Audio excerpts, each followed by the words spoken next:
Welcome to our Rethinking Work series in practice with Osmo today. I'm Anna Tavis, your host.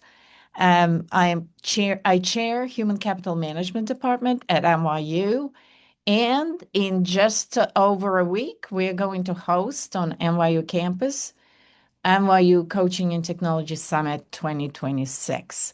We're in the fifth year of the summit, and as a special sneak peek to the summit, where you're going to meet a lot of very interesting innovators and entrepreneurs in the space of coaching, we today are honored to have the preview of the deep dive conversations that we're going to have with one of the new names, but very much in the spirit of the industry and leading the profession. The founder of Osmo, Antons Davis, and his partner and uh, collaborator, Nina Cashman. And we're going to have this conversation because right now, the coaching profession is at a fascinating crossroads. Every single day, we hear about the rapid advance of AI, new digital platforms, shifting market demands, and at the same time, we also raise some very heavy questions. How do new coaches survive the isolation of starting out? Where does artificial intelligence stop and human artistry begin? And how do we build a truly sustainable ecosystem for the modern coach? To help us unpack these exact questions, I'm going to now invite to join me here Anton Davis first, and then Nina Cashman. A few words about Anton. He's got a fascinating story because his career initially started as an engineer, 15 years as a designer, product executive, leading complex tech initiatives in big corporate environments that resulted in a burnout. And after experiencing this major professional break, Anton took a year-long sabbatical to travel and reflect and reemerged to completely redefine his view of success. And that's what actually prompted him to found Osmo. And Anton, I want to invite you to say a few words about your own career journey. And then we will have Nina share how she found her way to join Osmo as well. So, Anton? Wonderful. Anton. Thanks a lot for having me, Anna. Yeah, and lovely introduction. I really appreciate it. Yeah, like you said, it's been a fascinating journey for me. Spent a lot of years in the tech industry, even working for one of the best companies out there, which is pioneering AI, NVIDIA, where I was there for more than a decade. Um, it's funny.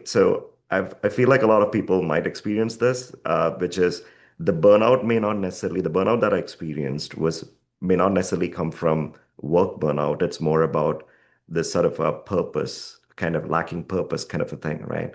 So that's where, for me, I felt like, this corporate life is not working out for me anymore. But again, the question is, what's next then, right? So it took some time for me to just pause and reflect on what do I want truly. And that's where life coaching found me. And what followed ever since was this beautiful journey and unfolding where I feel like I can just be my true self without putting on any of the masks or anything that often what corporate environment expects you to do. That was a fascinating journey itself, making that transition and then becoming a life coach and on that and just finding more and more comfort in being a life coach. And what I mean by that is setting up my own business and then setting up a physical office where I see my clients in person. And it's during that time that I saw that I I was not very happy with this whole support system for coaches like me. I feel like there were many tools out there, everything was so fragmented, and much of the time was spent in figuring out what is it that they want, and which was actually taking time away from coaching, right? Which is what I wanted to do at the end of the day. So this got me thinking, there's definitely got to be a better way of handling this. There's a better way of handling, of creating an ecosystem where coaches feel supported, where this decision that coaches have taken to help others, there was room for building an ecosystem that celebrated that decision. And that's the birth of Osmo, right? Osmo is a place where we want to really celebrate coaches for this journey that they're on, help them master the craft of coaching, and really feel part of a bigger community overall, right? So that they don't feel like they're alone on this journey. So this is where, like I'm hoping people will kind of embrace this idea of, yeah, you can have this digital ecosystems created for you, which can support you on this journey, right? And that's where Osmo is. And yeah, and Nina, like so when I joined for life coaching, it's a funny story, but then she was my very first instructor, right? So she was the one who actually kind of guided us through. So I joined IPEC coaching school, and Nina was the lead instructor over there. So first class, I walk in, I see Nina standing there, and that started this beautiful journey where she was our first trainer. As soon as I graduated, when I was setting up my own business, I saw that it can be emotionally draining setting up your own business. So I actually reached out to Nina. I'm like, Nina, can you help me? Can you be my coach? So she coached me during those initial years. And when it came down to building Osmo, for me, it was very obvious who I should look up to as a coaching advisor. And that's how Nina came into the mix. Thank you so much. Nina, a few words about yourself, please.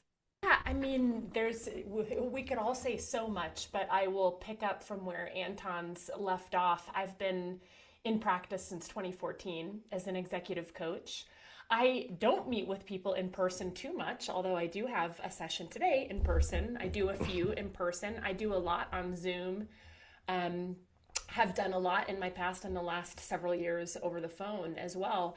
And if there's one thing that I've recognized about coaching in general, it's that technology has so much room to support us in a way that makes it highly personable. And a lot of that has been fragmented in the last 10 years. So it's the more I spoke with Antons over the years after meeting him within an environment of learning, I recognized instantly his understanding of user experience, his understanding of design, his understanding of technology.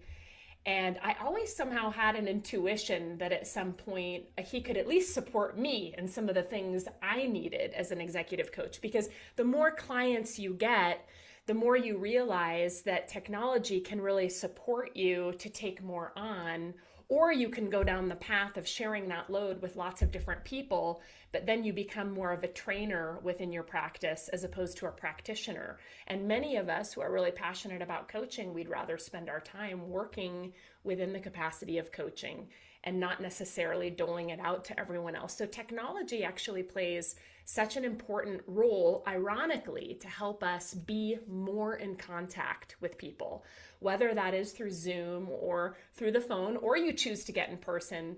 There's a way for it to support us that actually allows us to have more of that human contact as opposed to getting eaten up in all this time with administrative stuff and the fragmented world that Anton's mentioned existed before Osmo. So I'm so happy to be an advisor with Osmo, mainly because I'm getting some selfish personal benefit to it. However, through that benefit, I recognize that it's also going to help lots of other coaches, because back in 2014, when I started my practice, if I would have had a one-stop shop where everything came together that was really conscientious of what I actually need and want as a coach, I think things would have run a little bit more smoothly. So I'm really excited that we can deliver this to a That is fantastic. And this is exactly where, our summit sits at the intersection of technology and coaching. And you're just a perfect story to bring to all of our listeners and participants in our webinars. Now that we introduced ourselves, I want our audience here to just briefly tell us where you're calling from. And a reminder to everyone as we are going to get into the deeper conversation about what actually this combination of Anton's engineering expertise and his passion for coaching and Nina's advisory, what you actually created. We're going to show everyone, and it's amazing. It's really exciting.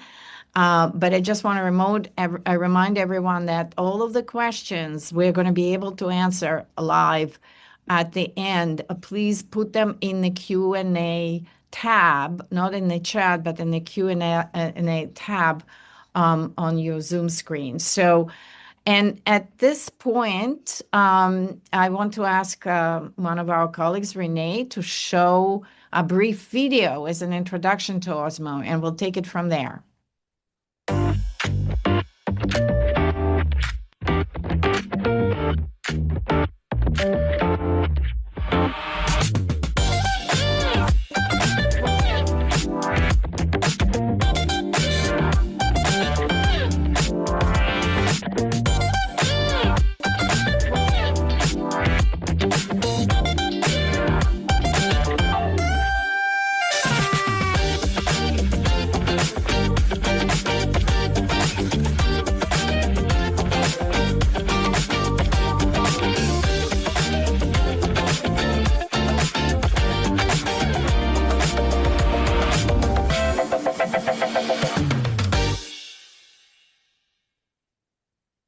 Okay, now you will have to help us unpack all of this. Oh, yeah. Antons, do you want to kick this off and explain what you actually created? Like hmm briefly have a description? Yeah, absolutely. So first of all, that music is gonna stick in everybody's head for a long time. It's been stuck in my head for a long time now. But yeah, just kind of continuing from what I was explaining earlier, right? This Osmo was created with this understanding that people don't need more tools to get their work done, right? What they need is the sort of a foundation on which all these different technologies and tools can play nice, right? So because the technology is going to change constantly. Today it's AI, tomorrow it's something else. What we need is a common platform, a common foundation which is very geared towards understanding the coach's needs. And then the rest everything can just lean on that, right? So the whole premise of Osmo to start with is coaching mastery, right? So this is something that coaches have spent a long time in coaching schools trying to understand and trying to get better at, right? So Osmo, the core value prop for Osmo would be, how can we help coaches be better at what they do? And this is where we merge not just the advancements in AI to help coaches understand, give them insights into what they could have done better, or just giving these subtle nudges, that's the way I like to call it, on things that they could have done to improve themselves following the ICF Code of Ethics and all these different like standards out there. But it also leverages the power of community, right, to allow each other to be supported. And this is something that Nina and I were talking about, right, which is it's always interesting when you're in school, you have this ecosystem around you between your teachers, between your other students, and all that, wherein you have that sort of learning environment to kind of support you and help you get better at what you do. But once you leave school, once you get out there, it's just difficult, right? So that's where we are hoping Osmo would really fill that gap and help coaches feel supported through this and help them achieve mastery, right? So that becomes the number one value prop. How do we give them mastery through technology like AI, as well as through community support? The second part is all about really making coaches feel like they're not alone in this practice, right? So, and this, speaking personally, when I became a coach, I was excited by the mission, right? I was really excited by the ability to change people's lives to help them. But what I was not prepared for was this feeling of, oh my God, I'm just so alone in this profession. While many of my friends are still in corporate, still connected, this felt like I was on a kind of like a lonely path. And I don't want coaches to feel that, right? You've chosen a profession which is very noble, and there are a lot other people like you who have done that. Let the ecosystem connect you with them, right? We are all in this together. So how can we kind of allow that collaboration to happen, right? And this can be done through connecting you with peers so that you can do peer coaching, having discussion boards, having an opportunity space where people can share different opportunities with each other.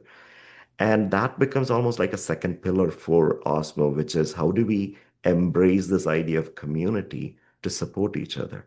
And last but not the least, we want to take care of all these friction that stands in your way. So what you call as administrative tasks, whether it be like setting up contracts, scheduling, invoicing, all these different things for which you go on to different tools to get that done. We just want to make that table stakes over here, right? We want things to be available for coaches so that they can just do their practice without having to think about it, right? Everything should be there for them so that they can focus on what they do best, which is coaching. So this is what Osmo is all about. It's centered around these three pillars. One is coaching mastery, the second is community support, and third is removing friction from all admin related stuff. And that all in all becomes Osmo, where better coaches are made. Yeah, no, that's a very compelling story, which comes with a lot of empathy. You can Hmm. only do it from the inside. And that's where my question to Nina comes. As a lead trainer, Nina, you see a lot of coaches at the very beginning of their journey, and similar to Anton's here. So why do you think so many practitioners experience that sudden sense of isolation once they're out of school and leave your classroom? And do you think that technology can truly facilitate, if not replace, that sense of community that Anton's is speaking about? What is your personal experience with the power of this technology? Question. And Anton started to hone in on it a bit. It's true that most students are almost intoxicated by the community of their training experience. I think many of them are quite surprised about how much transformation they gain personally by learning the skills of coaching.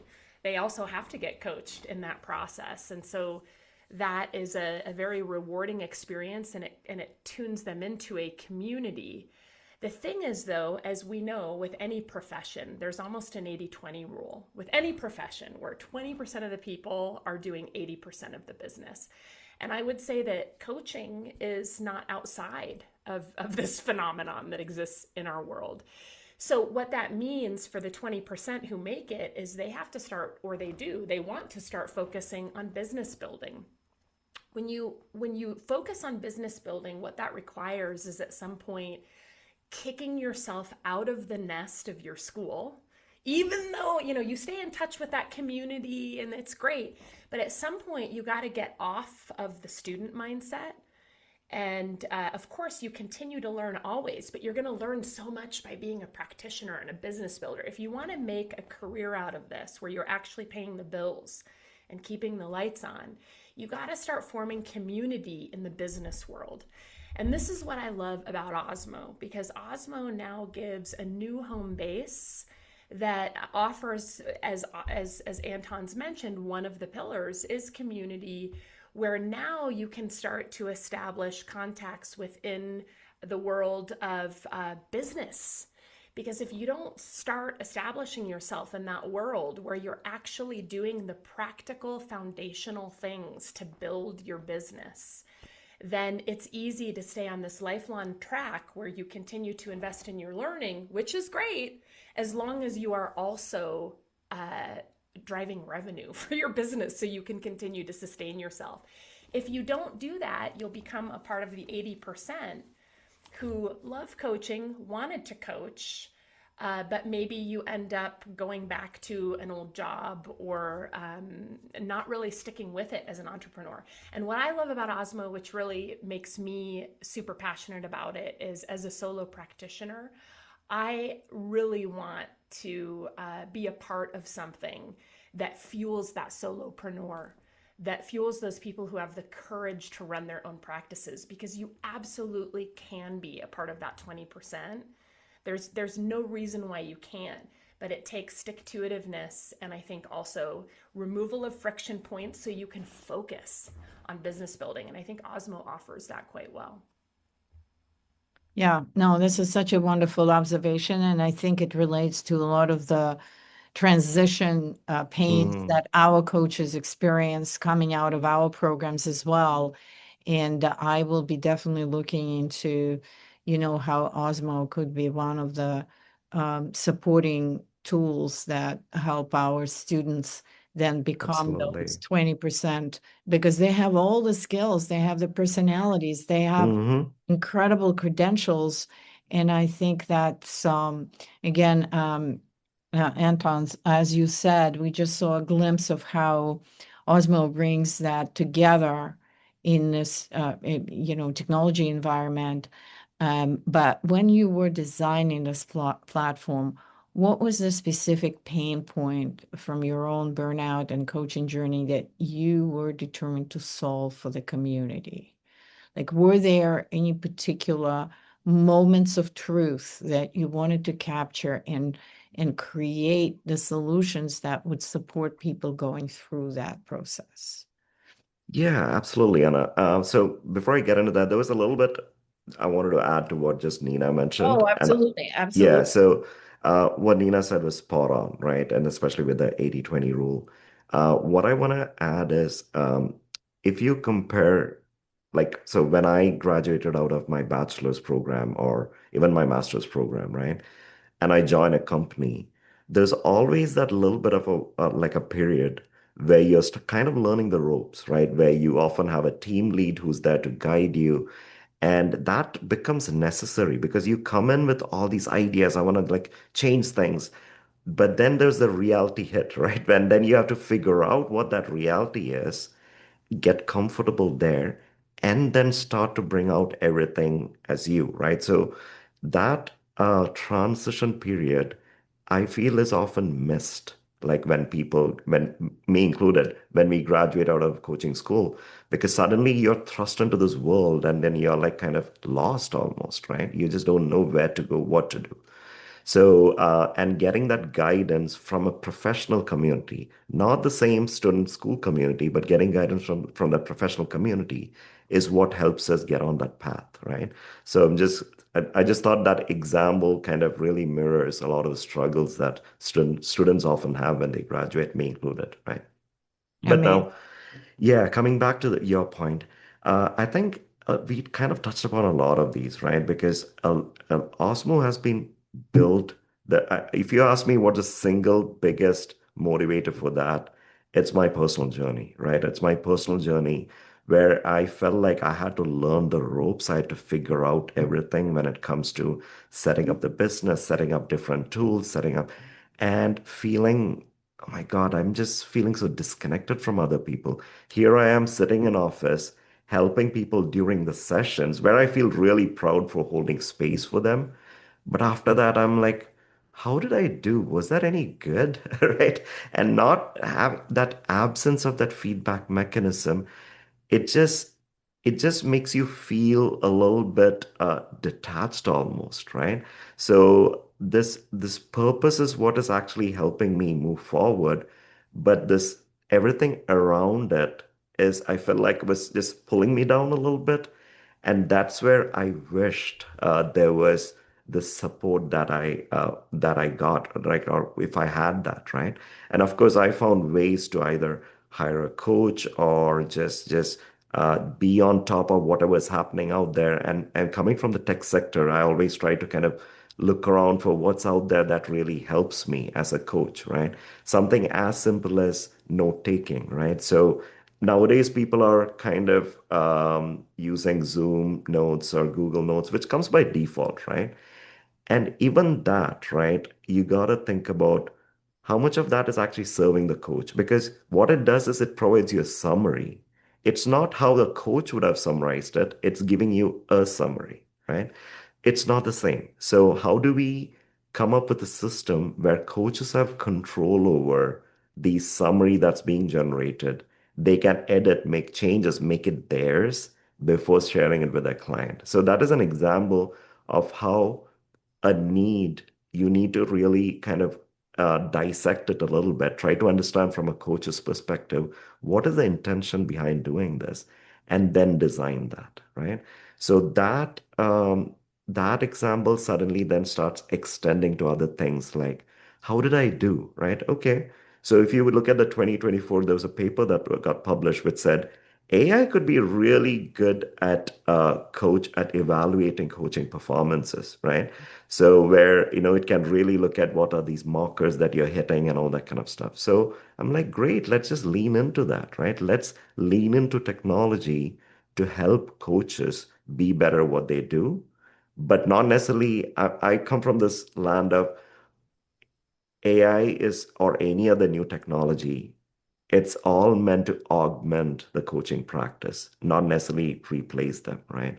So yeah, so all these different pain points around being lonely or not having better way to serve my clients, navigating these million tools out there, not knowing what would best fit for my practice. All these I had to really do it from scratch, right? And I just don't want other coaches to kind of go through that same struggle, right? So I would summarize all those pain points as that, right? Which is more about having been on that problem and looking around and seeing other coaches go through something similar. I just felt compelled to act as this bridge between coaching and technology and come up with something that can serve coaches the best possible way. Yes, and you know what just really came to mind as you were describing this particular conundrum you're with. First of all, I love that there are so many amazingly talented engineers that are looking at coaching right now. Mm, right. Nina, Nina, you hold a master's in happiness studies, right? So it's kind of grounded in most human emotional intelligence kind of centered environment. And all of a sudden, technology has always been seen as a disruptor rather than enabler. And so, how did your own perception of coaching has changed? That's my one question. And the other question that I think, Antons, what you are saying is that not only did it change kind of the coaching, but it changed the business of coaching. It changed how coaching is placed within the market of, Hmm. of coaching services, right? And that's what's also enabling the scaling that we've talked about, from one-on-one conversations to really ability to deliver these services on a greater scale to many Hmm. more people who actually need this service. But Nina, back to you about kind of being centered, anchored in happiness. Do you see any dark side to technology, or is it all a question of the skill with which a coach handles these tools? So we live in a world of duality. So I think there's always a dark side and a bright side to anything and everything. And the question is, where do you want to focus? And how do you want to work with things that are inevitable? If you think about technology, even all the way back to the development of the wheel, right, which Yeah, was yeah. technology back then. I mean, that was a game changer in terms of how communities were able to reach each other and in contact and trade. And so we are human beings. We've been evolving since the beginning of time. I mean, Heraclitus once said, or the very well known quote, that the only constant is change. And I think that that phenomenon is embraced by most spiritual ideologies and practices and religions. Change is what we're here to do as human beings. Are there dark sides to it? Of course. Are there pain points to it? Yes. Are there challenges to it? Absolutely. And it's a part of life. So you can either embrace it and figure out how to use it to the best of your ability as a human being, and human beings are physical. We're always going to require physical contact. Back to happiness studies, I learned very clearly that one of the things that fuels our happiness is touch, physical contact. I know that that's why Antons was so committed to his physical space and his coaching practice. That's a Mhm. very important component that I don't think is ever going away. In fact, the more technology grows, the more human contact is necessary. So, what we Hmm. perhaps could ask ourselves as coaches is how can we fill that void that's going to be, I think, even more necessary of human contact? How can we, to Antons's point, augment technology in a way that helps us bring more of that contact into the world, as Mhm. opposed to resisting something that is happening? You look back again, and all of time, things are constantly going to change. So you either embrace it or you resist it. And I think where we are is, let's embrace it in a way that fuels human contact, that fuels connection, that enables human beings to share their valid emotions with one another, which is a key part of happiness, not suppressing painful emotions, but rather letting pain exist. And Yeah. so we can also admit right now that, yeah, there's some pain with AI that can exist, and it can also assist us at the same time.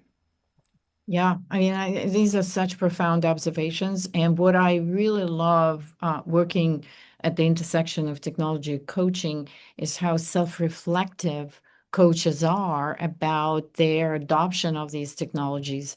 And in fact, as far as NYU is concerned, and we are obviously a credentialing organization, we're thinking that this is going to be an incredible, not just to Anton's earlier point about the earlier kind of coaching technology of here's how long you spoke, or this is the feedback, etc. But really train our coaches to embrace technology, our students who graduate, and then be successful in the marketplace of Hmm. coaches, and also lead the way of educating, training, and giving coaches those skills to be successful in adopting those technologies. And now the question to both of you and Antons, I really respect your engineering expertise here. In about 5 years or so, and I don't even want to go any further. I mean, the 5 years is a long, long stretch because we don't know what's going to happen in 5 months, right? But how do you see this combination of coaching and technology advancing? Yeah. What are the plans So, for Osmo? all right. Yeah. So I guess I can try to answer both sides of it, right? And with this sort of analogy or metaphor, I always get confused between both of them. So here, imagine the space that I have, right, at my office where I invite clients over and we have this conversation, coaching conversation, where it's all about holding space for them. It's all about challenging them. It's all about holding them accountable. It's allowing them to reflect on a lot of things for themselves, right?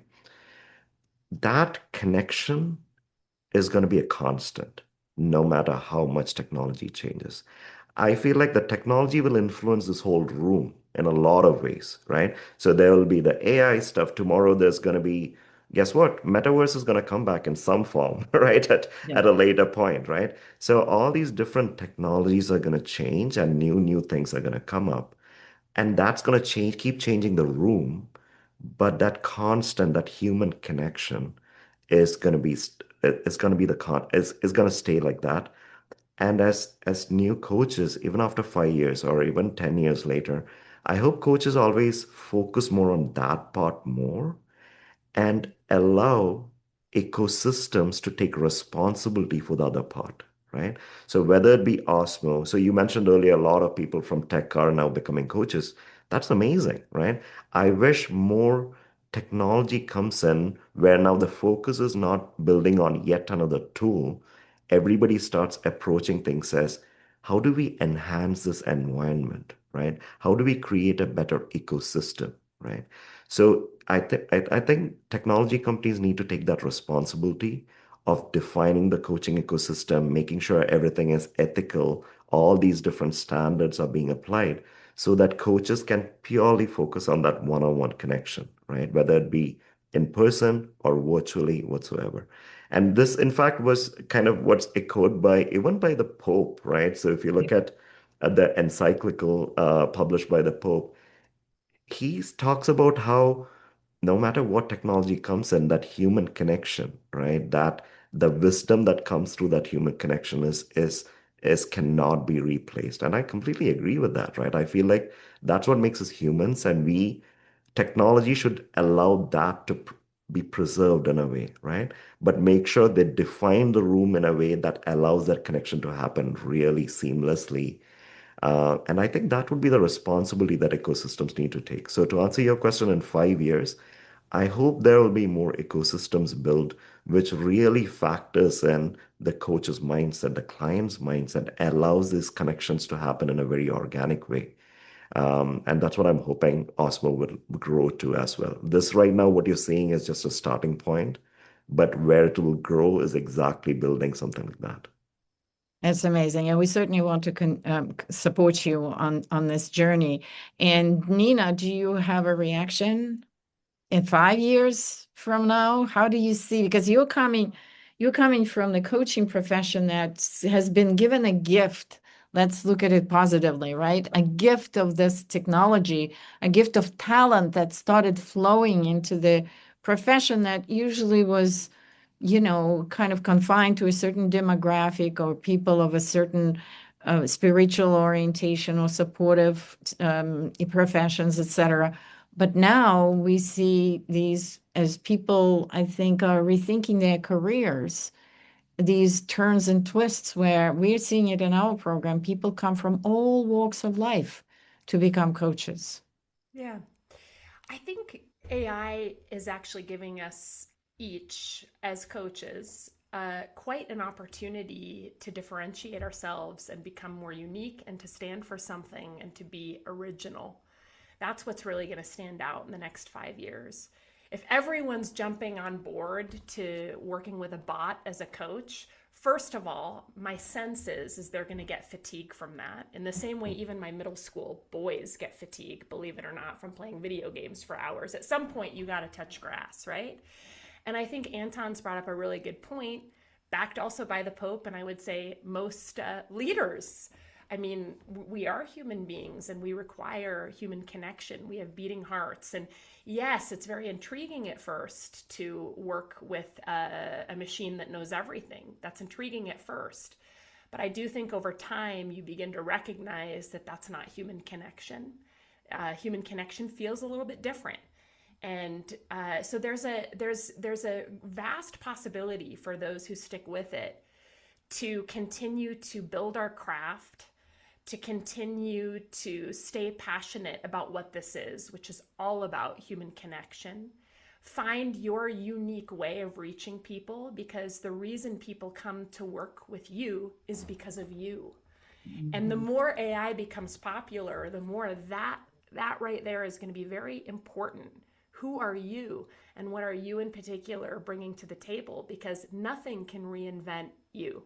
And the way you connect with people, that's going to become all the more important. So I would say stay committed to your craft, stay committed to coaching as much as possible, hone your skills, learn how to really hold that space and just be with people in the most present way possible. The more you do that, the more valuable you're going to be, especially in a world of AI. Because I know a lot of companies are embracing at certain levels working with AI systems, and I think that's useful to some extent. It does certainly make it more accessible to everyone. But what I'm seeing in my practice is at senior levels, it's still very important to work with a real human being Hmm. in Mhm. coaching. They're still investing almost even more in the human side of things. So there's Mhm. still a lot of room for us. And I think that's worth viewing and recognizing as an opportunity right now. Yeah. No, and I totally agree. I'm so glad that you mentioned the Pope. And as I was looking at the spiritual leaders who have engaged with technology and opined on the uses of technology, Dalai Lama has been playing with AI for a little bit. That Mhm. I'm familiar with that, but it's also really interesting to me. We're right now in the middle of what's called New York Tech Week. I think Mhm. um, a week-long events, traveling sort of conferences, meetups, etc. And I was going through the list of multiple tech connections, and every once in a while there will be an insertion of meditation, Mhm. Reiki. There's lots of kind of a walk, like a founder's walk in the park, and all kinds of things. And I still have not seen the coaching there. I have not seen a single. I know our conference is coming right after that, but I do hope that we, in partnering as coaches, to also kind of take our show on the road and show what we can do. That on the next round of these New York week, I know they were in Boston. I think they're coming to San Francisco. There are a few cities, Miami maybe. There are a few cities that they're going around. I think we need to, as coaches, also educate our potential Mhm. clients, audience, and that way the footprint of and the impact of coaching is only going to expand. And that's where I see the role of technology as an enabler of this unique interaction between the coach, supportive coach, and a client. And it doesn't really come solely from sports. We just had Knicks win the game here, so we are very happy in New York. But thinking about how we can impact the bigger society, not just Yeah. these one-on-one conversations, and we can't do it without technology. So I'm going to give you the last kind of closing comment, and also what you're going to show here in New York when you get here in less than 2 weeks, in about a week and a half. Yeah. So I mean, first of all, fascinating conversation, and I loved how you ended that, like with that almost like a call out, right? To kind of we all have a bigger mission over here, right? It's not just serve the person right in front of us, but also how to almost like make coaching it's something that should be accessible for everyone, right? And we as coaches have that almost like responsibility to spread the word as well, right? So 100%. I guess my closing words would be, um, so technology, I don't think technology can change the world, right? People do, right? So our goal with Osmo is to help those people who are trying to change the world by helping others, right? So I think, and that is a role that has to stay there, right? Technology needs to know what it's good at, really do its best over there, and leave things to the humans, what humans are really good at, right? So it's this almost like this dance that happens where the most value is going to come, right? It's less about saying, oh no, I don't want this technology. It's more about how do we kind of engage them in this dance, right? And if we start seeing it that way, I feel like even coaches who are upcoming or even existing coaches will be able to see possibilities of really enhancing their impact, right? Not just through coaching, but also spreading the word in all these different cases. So yeah, so it's all about really remembering that no matter how much technology, new technology comes in, just stay focused on the human side because that's what's going to eventually change the world. So And I would it's leave it on great to that. hear, and it's great to hear it from an engineer. Yeah, I wouldn't be absolutely. surprised that if Nina, echoes what you say. Yeah, But definitely coming from your background, you have additional tools that you can share with us. And Nina, what yeah. about you?